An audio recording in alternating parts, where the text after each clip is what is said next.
June ತಿಂಗಳಲ್ಲಿ America ಮತ್ತು Iran ನಡುವೆ ಏರ್ಪಟ್ಟಿದ್ದಂತಹ ಒಪ್ಪಂದ ಸಂಪೂರ್ಣ ಮುರಿದು ಬಿದ್ದಿದ್ದು, ಹಾರ್ಮುಜ್ ಜಲಸಂಧಿಯ ಮೇಲಿನ ನಿಯಂತ್ರಣಕ್ಕಾಗಿ ಭೀಕರ ಯುದ್ಧ ಮರುಕಳಿಸಿದೆ.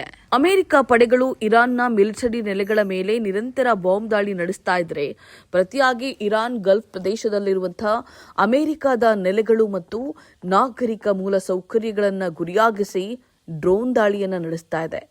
ಇನ್ನೊಂದೆಡೆ ಯಮನ್ನ ಹೌತಿ ಪಡೆಗಳು ಕೆಂಪು ಸಮುದ್ರದಲ್ಲಿ ಸೌದಿ ತೈಲ ಟ್ಯಾಂಕರ್ಗಳ ಮೇಲೆ ದಾಳಿ ನಡೆಸಿ ನೌಕಾಯಾನಕ್ಕೆ ದಿಗ್ಬಂಧನ ವಿಧಿಸಿವೆ. ಗಾಜಾ ಮತ್ತು ಲೆಬನಾನ್ ಗಡಿಗಳಲ್ಲೂ ಕೂಡ ಇಸ್ರೇಲ್ ಪಡೆಗಳ ದಾಳಿ ತೀವ್ರಗೊಂಡಿದೆ. ಈ ಸುದೀರ್ಘ ಯುದ್ಧ ಈಗ ಭಾರತಕ್ಕೆ ನೇರ ಹಾಗೂ ಪ್ರಬಲ ಆಘಾತವನ್ನು ನೀಡ್ತಾ ಇದೆ.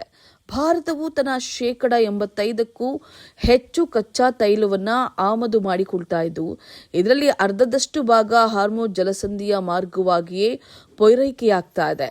ಈ ಜಲಸಂಧಿಯ ಬಂದ್ ಆಗಿರೋದ್ರಿಂದ ತೈಲ ಬೆಲೆಗಳು ಗಗನಕ್ಕೇರ್ತಾ ಇದ್ದು, ಶೀಘ್ರದಲ್ಲೇ ದೇಶದಲ್ಲಿ ಪೆಟ್ರೋಲ್, ಡೀಸೆಲ್ ಹಾಗೂ ಅಗತ್ಯ ವಸ್ತುಗಳ ಬೆಲೆ ಏರಿಕೆಯಾಗುವಂತಹ ತೀವ್ರ ಅಭಾವ ಸೃಷ್ಟಿಯಾಗಿದೆ.